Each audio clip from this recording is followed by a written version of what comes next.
2079 असार 7 मा पार्टी गठन। पूर्व सञ्चारकर्मी रवि मङ्सिर 4 गतेको चुनावमा चितवन 2 बाट प्रतिनिधि सभा सदस्यमा विजयी र पुस 11 गते उपप्रधान तथा गृहमन्त्रीको शपथ। नेपाली राजनीतिक इतिहासमा रवि लामिछानेले जतिको छिटो राजनीतिक छलाङ सायदै कसैले मारेको होला। पार्टीमा लागेकाहरूले वर्षौं कुर्नुपर्छ गृहमन्त्री पाउन, तर लामिछानेले पार्टी गठन गरेको 189 दिनमा नै मन्त्री परिषदमा चौथो वरियतामा रहेर उपप्रधान तथा गृहमन्त्रीको पद पाए। तर उनी 32 दिन मात्र त्यो पदमा रहे। सायद यो पनि नेपाली राजनीतिको अर्को रेकर्ड हुन सक्छ। उनी जुन रफ्तारमा नेतृत्वमा पुगेका थिए, लगभग त्यही रफ्तारमा नै त्यहाँबाट विदा भएका छन्। उनी आफूले 8 महिना अघि गठन गरेको राष्ट्रिय स्वतन्त्र पार्टीका सभापतिमा खुम्चिएका छन्। आजको भिडियोमा हामी रवि लामिछानेले यति छिटो र सजिलै कसरी राजनीतिमा छलाङ मारे र कुन कुराले उनी 32 दिनमा नै गृह मन्त्रालयबाट विदा भए र एक आरोप जुन पुष्टि भए के उनी जेल पनि जान सक्छन्, यो विषयमा जानकारी दिनेछौँ। कसलाई क्वेसन सोध्नु भएको नै थाहा छैन मलाई यो प्रश्न। लामिछाने कसरी नेपाली राजनीतिको यति ठुलो पदमा पुगेका थिए त्यो केही बेरमा बताउनेछु। त्योभन्दा पहिला नागरिकता र पासपोर्ट विवाद सिलसिलाको सुरुवातमा जाउँ। जमानै खराब छ भने के गर्ने हेर्नुहोस् न।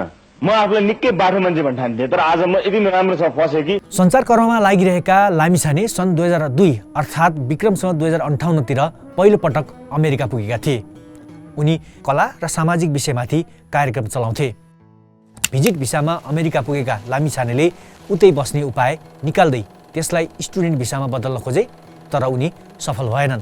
1 वर्षपछि नेपाल फर्केका उनी केही वर्षपछि फेरि भिजिट भिसामै अमेरिका पुगे। यसपटक उनी अमेरिकाको बाल्टिमोर पुगे र त्यसपछि उनी अमेरिका नै बस्न थाले। अन्य कामसँगै उनले त्यहाँ व्हाइट हिमाल टेलिभिजनमा काम गरेका थिए। त्यस्तै नेपालबाट कलाकार जाँदा कार्यक्रम सञ्चालन पनि गर्ने गरेका थिए। सन् 2008 अर्थात् 2065 तिर रविले अमेरिकाको ग्रिन कार्ड पाएको उल्लेख छ। त्यसको 5 वर्षपछि 2070 सालमा उनले अमेरिकाको नागरिकता लिएको देखिन्छ। नेपालको कानुन अनुसार यसपछि उनी अब नेपालको नागरिक रहँदैनन्। नागरिकता ऐनले भनेको छ कुनै पनि नागरिकले विदेशी नागरिकता लिएमा ऊ स्वतः नेपालको नागरिक रहने छैन। रविले अमेरिकाको नागरिकता लिएका कारण उनी 2070 फागुनदेखि नेपालको नागरिक रहेनन्। वास्तवमा यति मात्र भन्नु राज्यको कमजोरी हो। विदेशको नागरिकता लिँदा नेपालको नागरिकता त्यागेको जानकारी राज्यले लिन सक्ने व्यवस्था गर्नुपर्थ्यो। यदि पछि सोही व्यक्तिले नेपालमा आएर नागरिक सरह राज्यबाट सेवा सुविधा लिँदा नागरिकता प्रक्रिया पुर्याएर पुनः प्राप्त गरेको छ कि छैन थाहा हुने थियो। त्यो व्यवस्था भएको भए लामिछानेले यसरी नागरिकताको पुनः प्रयोग गर्न सक्ने थिएनन्। रवि नेतृत्वमा आएर मात्र यसले चर्चा पाएको छ। सायद यस्ता धेरै नेपाली होलान् जो उनी जस्तै विदेशबाट फर्किएर दराजमा राखेको पुरानै नागरिकताले राजनीतिक अधिकार लिएका छन्। यो फैसला सायद यस्ता धेरैका लागि ज्ञान हुन सक्छ वा नजिर हुन सक्छ। स्वाभाविक रूपमा ग्रिन कार्ड पाएपछि लामिछाने नेपाल आउजाउ गर्ने र यहाँ आएर केही न केही काम गरिरहने देखिन्छ। किनभने 2070 वैशाख 1 गते बुद्ध नेपालमा जन्मेका हुन् भन्ने सन्देशमा उनले 62 घण्टा 12 मिनटसम्म लगातार कार्यक्रम चलाएको रेकर्ड बनाए। नेपालमै जन्मिएका हुन् भन्ने तथ्यलाई थप प्रमाणित गर्ने longest marathon television talk show विश्वले चिन्ने छ नेपाल यही समाप्त भयो। 62 घण्टाको यो क्लेम गर्न चाहन्छु म।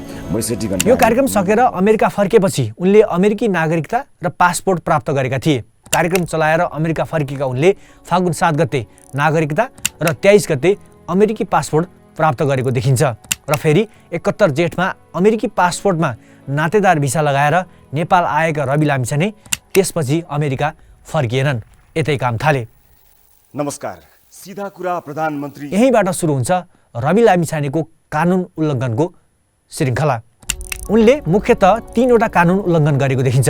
नागरिकता पुनः प्राप्तिको प्रक्रिया पुरा नगरेको, नातेदार भिसामा आएर काम गरेको र अर्को 2 वटा पासपोर्ट राखेको। नागरिकता सम्बन्धमा सर्वोच्च अदालतबाट उनले सजाय पाइसकेका छन्। उनको सांसद पद गुमेको छ र उक्त नागरिकताबाट गरेका हरेक काम बदर भएका छन्। उनले प्रक्रिया पुर्याएर माघ 15 गते नागरिकता पुनः प्राप्त गरिसकेका छन्। अनुसन्धानमै रहेको तर अर्को गम्भीर आरोप दोहोरो राहदानी सम्बन्धमा उनी दोषी पाइए जेलसम्म जानुपर्न सक्छ। कसरी, म केही बेरमा बताउने छु। त्योभन्दा पहिला उनको नागरिकता कसरी अवैधानिक थियो त्यो जानौँ।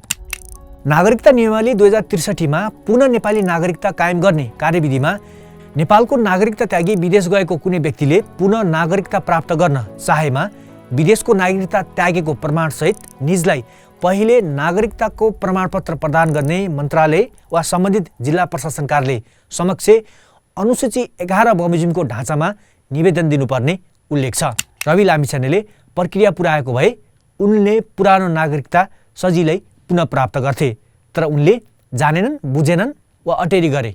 उनले कुनै प्रक्रिया पुर्याएनन्। दराजमा थन्किएको 2050 सालमा बनाएको नागरिकता निकाले र नेपाली नागरिक सरहको सेवा सुविधा लिन थाले।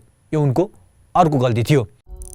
उनले नेपालमा काम गर्न थाले। विदेशी नागरिक नेपालमा आएर सिधै काम गर्न पाउँदैनन्। उनले प्रक्रिया पुर्याएर पुनः नेपालको नागरिकता लिएको भए नेपाली नागरिक सरह काम गर्न पाउँथे। विदेशी नागरिकले नेपालमा काम गर्नका लागि अनिवार्य रूपमा गृह मन्त्रालयबाट कार्य सहमति लिई सोही बमोजिम भिसा प्राप्त गर्नुपर्ने उल्लेख छ। अध्यागमन नियमावली 2051 को दफा 20 को 1 मा भनिएको छ, पर्यटक र परिवारको सदस्यको हैसियतले भिसा पाउने विदेशीले नेपालभित्र रहँदा पारिश्रमिक लिई वा नलिई कुनै उद्योग, व्यापार, व्यवसाय वा संस्थामा काम गर्न पाउने छैन। नियमावलीको दफा 20 को 2 मा यस नियमावली बमोजिम भिसा प्राप्त गर्ने विदेशीले जुन उद्देश्यको निमित्त भिसा प्राप्त गरेको हो सो बाहेक अन्य काम गर्न पाइने छैन भन्ने व्यवस्था छ। रवि लामिछानेले अमेरिकी पासपोर्टमा नातेदार भिसा लगाएर 71 जेठमा नेपाल आएका थिए, जुन भिसामा उनले नेपालमा काम गर्न पाउँदैन थिए। तर उनले सिंहदरबारमा प्रधानमन्त्री केपी शर्मा ओलीसँग बसेर सिधा कुरा प्रधानमन्त्रीसँग भन्ने कार्यक्रम चलाए, जसको 73 वैशाख 11 गते पहिलो भाग प्रसारण भएको थियो। त्यस्तै न्युज 24 टेलिभिजनमा सिधा कुरा जनतासँग पनि चलाए।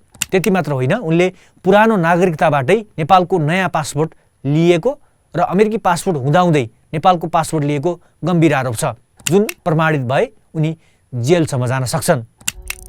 कसैले झुटा विवरण दिएर राहदानी वा यात्रा अनुमति लिने वा लिने प्रयत्न गरेमा पनि कानुनले सजाय तोकेको छ। यसलाई फौजदारी कसुर मानिन्छ। यदि लिएमा दफा 22 बमोजिम 2 लाखदेखि 5 लाख रुपियाँसम्म जरिमाना वा 1 वर्षदेखि 3 वर्षसम्म कैद वा दुवै सजाय हुने कानुनी व्यवस्था छ। विदेशी नागरिकता त्याग्नुभन्दा पहिले नेपाली राहदानी लिएको अनुसन्धानबाट देखिए लामिछानेलाई जरिमाना र कैद सजाय हुन सक्छ। नागरिकता अवैधानिक भएको फैसला त सर्वोच्च अदालतले गरिसकेको छ। पासपोर्ट सम्बन्धमा अदालतको फैसला कुर्नुपर्ने हुन्छ। लामिछानेले अमेरिकी पासपोर्ट हुँदाहुँदै नेपाली पासपोर्ट पनि लिएको तथ्य उकेरा.com ले प्रकाशित गरेको थियो। नागरिकता प्रकरणमा लामिछाने विरुद्ध 2075 मा परेको उजुरीमा प्रेस काउन्सिलले छानबिन गरेको थियो। प्रेस काउन्सिलका तत्कालीन कार्यवाहक अध्यक्ष किशोर श्रेष्ठले उक्त छानबिन अघि बढाएको बताउँछन्। त्यतिबेला रवि अमेरिकी नागरिक थिए, तर नेपालको राष्ट्रिय स्तरको टेलिभिजनबाट नेताहरूलाई नाना थरी गाली गर्थे। उनले बार्गेनिङ गरेका, ब्ल्याकमेल गरेका, धम्काएका भनेर थुप्रै उजुरी प्रेस काउन्सिलमा परेपछि आफूले अनुसन्धान थालेको श्रेष्ठले बताएका थिए। रविले छानबिन प्रक्रियामा सहयोग गर्नुको साटो उल्टै राज्यका निकायलाई नटेर्ने काम गरेको श्रेष्ठ बताउँथे। उनले अमेरिकी नागरिकता लिएपछि पनि नेपाली नागरिकता त्यागेको देखिन्न। उनले निष्क्रिय भइसकेको नागरिकताका आधारमा 2015 मै नेपाली पासपोर्ट लिएको देखिएको छ। 2071 वैशाखमा अमेरिकाको नागरिकता र पासपोर्ट लिएका लामिछानेले त्यही सालमै पुरानो नागरिकताबाट नेपालको पासपोर्ट निकालेको देखिन्छ र उनले 75 जेठ 4 मा अमेरिकी पासपोर्ट र नागरिकता त्यागेको आफै बताउँदै आएका छन्। यसलाई आधार मान्ने हो भने लगभग 3 वर्ष उनले अमेरिकी र नेपाली दुवै राहदानी बोकेको देखिन्छ। उनले 2074 मा अमेरिकी राहदानी प्रयोग गरेर युएई को राजधानी आबुधाबीमा रहेको नेपाली दूतावासमा कार्यक्रम नै चलाएका थिए। नागरिकता प्रकरणमा दोषी पाइएका लामिछाने राहदानी प्रकरणमा के हुन्छ त्यो हेर्न बाँकी छ। अनुसन्धान भइरहेको छ। मुद्दा अदालतमा गइसकेको छैन। नमस्ते, आजबाट म सञ्चार क्षेत्रको आफ्नो यात्रालाई विश्राम दिँदैछु। टेलिभिजनको काम छोडेर लामिछानेले 2079 असार 2 गते एउटा भिडियो सामाजिक सञ्जालमा पोस्ट गर्दै राजनीतिमा लाग्ने घोषणा गरेका थिए र त्यसको केही दिनपछि असार 7 गते राष्ट्रिय स्वतन्त्र पार्टी गठन गरे र त्यसको उनी सभापति भए। उनले असोज 23 गते चितवन 2 बाट प्रतिनिधि सभा सदस्यमा उम्मेदवारी दिए, तर कार्तिक 29 गते चितवनको मुख्य निर्वाचन अधिकृतको कार्यालयमा रवि लामिछानेको उम्मेदवारी खारिजीको माग गर्दै एउटा उजुरी दर्ता भयो।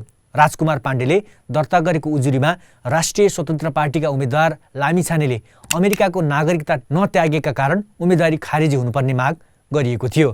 निर्वाचन आयोगले उनीसँग स्पष्टीकरण सोधेको थियो र उनले जवाफ पनि दिएका थिए। तर आयोगमा परेको उजुरी नटुङ्गिँदै मङ्सिर 4 गते निर्वाचन भयो र उनले भारी मतान्तरले जिते। उनले जितेपछि निर्वाचन आयोगले आफूहरूले फैसला गरिरहनु नपरेको भन्दै पन्छियो। मङ्सिर 9 गते विजयी भएको प्रमाणपत्र लिएका उनी विरुद्ध सोही दिन गृह मन्त्रालयमा अवैध नागरिकता छानबिन गरी कारबाहीको माग गर्दै युवराज सफलले उजुरी दिए। प्रहरीले पनि अनुसन्धान अघि बढायो। लामिछानेको नागरिकताको वैधताको बारेमा छानबिन गरी कारबाही गर्न गृह मन्त्रालयलाई र उनको राजधानीबारे छानबिन गर्न परराष्ट्र मन्त्रालयलाई पत्र पठायो। त्यसपछि युवराज पौडेल सफल र अधिवक्ता रविराज बसौला त्यस्तै नानीबाबु खत्रीले छुट्टा छुट्टै दुईवटा रिट मङ्सिर 28 गते बुधबार सर्वोच्च अदालतमा दर्ता गरे। रविले पुस 7 गते सांसद र 11 गते उपप्रधान तथा गृहमन्त्रीको शपथ लिए। 2079 माघ 13 गते कायम मुकायम प्रधान न्यायाधीश हरिकृष्ण कार्की, न्यायाधीश विशम्बर प्रसाद श्रेष्ठ, ईश्वर खतिवडा र आनन्द मोहन भट्टराई र अनिल कुमार सिन्हाको संवैधानिक इजलासले रवि लामिछानेले प्रक्रिया पुर्याएर नागरिकता नलिएकाले उनको सांसद पद खारेजको फैसला गर्यो। फैसलामा अमेरिकी नागरिकता त्याग गरेको विधिवत जानकारी सम्बन्धित अधिकारी सिडिओलाई नदिएको र नागरिकता ऐन र नियमावली अनुसार निवेदन दिई प्रक्रिया पनि पुरा नगरेको पाइएको बताइएको छ। लामिछानेको सांसद पद सँगसँगै उपप्रधान तथा गृहमन्त्रीको पद खोसिसकेको छ। उनले नयाँ नागरिकता लिएर पुनः राष्ट्रिय स्वतन्त्र पार्टीको सभापति भइसकेका छन्। यता नागरिकता लिएर फेरि पार्टीका सभापति बनेका लामिछाने गृहमन्त्रीको पदका लागि सरकारलाई दिएको समर्थन फिर्ता लिने सम्मका धम्की दिन थालेका छन्। उनीसँग अब संसदमा 19 सिट छ। काभ्रेको मण्डन देवपुरमा जन्मेका लामिछानेको परिवार राजनीतिक पृष्ठभूमिको छ। उनका बुवा उपप्रधान पञ्च थिए, दाइ पनि राजनीतिमा छन्। सानैदेखि चर्चामा आइरहन रुचाउने प्रवृत्ति उनमा रहेको बताइन्छ। विद्यालयको पढाइको क्रममा उनलाई काठमाडौँको भिरकुटी माध्यमिक विद्यालयले निष्कासन गरेको थियो। विद्यार्थीहरूबाट लिने शुल्क घटाउनुपर्छ भनेर आन्दोलनको नेतृत्व गर्दा आफू निष्कासनमा परेको उनले बताउने गरेका छन्। त्यहाँबाट निष्कासित भएपछि उनी दिल्ली बजार स्थित विजय स्मारक विद्यालयमा 2049 सालमा एसएलसी पास गरेका थिए। उनले काठमाडौँको आरआर क्याम्पसबाट पत्रकारितामा आइए पास गरेका छन्। आइए पढ्दाका रवि यहाँको चलन भन्ने हास्य व्यङ्ग्य कार्यक्रम पनि चलाउँथे, जसमा फिल्मी कलाकारहरूसँग कुराकानी, सामाजिक विषयवस्तुमाथि व्यङ्ग्य जस्ता विषय समावेश हुन्थे। आइएपछि रविले थप पढेनन्, तर कहीँ कतै उनले अमेरिकामा गएर पत्रकारितामा स्नातकोत्तरसम्मको अध्ययन गरेको उल्लेख गरेको पाइन्छ। दोस्रो पटक भिजी डिप्सामा बाल्टिमोर पुगेका रविसँग सङ्गत गरेका नेपाली उनलाई इमान भएको असल मानिसका रूपमा नचिन्ने गरेको सेतोपाटीमा प्रकाशित भानुभक्त ढकालको आर्टिकल रविको महत्त्वाकांक्षामा झोसिएको आगोमा उल्लेख छ। नेपालमा श्रीमती हुँदाहुँदै अमेरिकामा एक चर्चित नेपाली नायिकासँग लिभिङ रिलेसनमा रहेको, 2008 मा श्रीमतीलाई अमेरिका लगेर गएपछि सम्बन्ध टुटेको, तर फेरि श्रीमती हुँदाहुँदै विदेशी महिलासँग सम्बन्ध रहेको र बच्चा पनि भएको ढकालले उल्लेख गरेका छन्। 2070 मा सबैभन्दा लामो कार्यक्रम चलाएर उनले चर्चा बटुलेका थिए, जुन विषय विदेशी सञ्चार माध्यमले राम्रै स्थान दिए पनि नेपालका सञ्चार माध्यमले खासै प्राथमिकता नदिएको उनले गुनासो गर्ने गरेका थिए।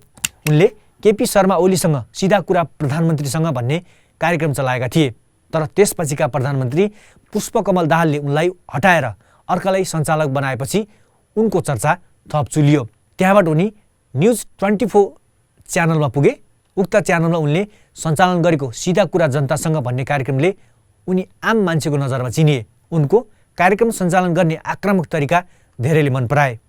उनी राष्ट्रिय टेलिभिजनको क्यामेरामा उभिएर नेतालाई टुर्नी खेलमा राखेर उडी उडी नाकको डाँडी भाँचिने गरी हान्नुपर्छ सम्म भन्थे र प्रहरीको जस्तै ठाउँ ठाउँमा छापा मार्न जान्थे। 2076 साउन 30 मा शालिग्राम पुडासैनी आत्महत्या प्रकरणमा उनी टेलिभिजनबाटै पक्राउ परे र उनलाई चितवन पुर्याइयो। रविको समर्थकहरूले व्यापक विरोध गरे। अदालतले 76 माघ 5 गते उनलाई निर्दोष ठहर्यायो। रिहाईको केही दिनपछि चितवनमा समर्थकलाई धन्यवाद दिन आयोजना भएको कार्यक्रममा हजारौं मान्छे उपस्थित भएका थिए। नारायणी किनारमा मान्छेको उपस्थिति देखेर अचम्म परेका रविको राजनीतिक भ्यू त्यहीँबाट उम्रिएको धेरैको अनुमान छ। पछि उनले आफ्नो पार्टीको पहिलो भेला पनि चितवनमा गरेका थिए। उनलाई धेरैले राजनीतिमा लाग्न सुझाव दिए र धेरैको अनुमान पनि थियो उनी राजनीतिमा लाग्नेछन्। केही समयपछि उनले पनि राजनीतिमा आउने सङ्केत दिन थालेका थिए। राजनीतिमा लाग्ने उनको जोस स्थानीय चुनावमा स्वतन्त्र उम्मेदवारहरूको विजयले बढाएको मान्न सकिन्छ। निर्वाचनको मत परिणाम आए लगत्तै काम गरिरहेको ग्यालेक्सी 4K च्यानल छाडेर उनी राजनीतिमा होमिएका हुन्। उनलाई नजिकबाट चिन्ने भन्छन् उनी धेरै महत्त्वकाङ्क्षी छन्।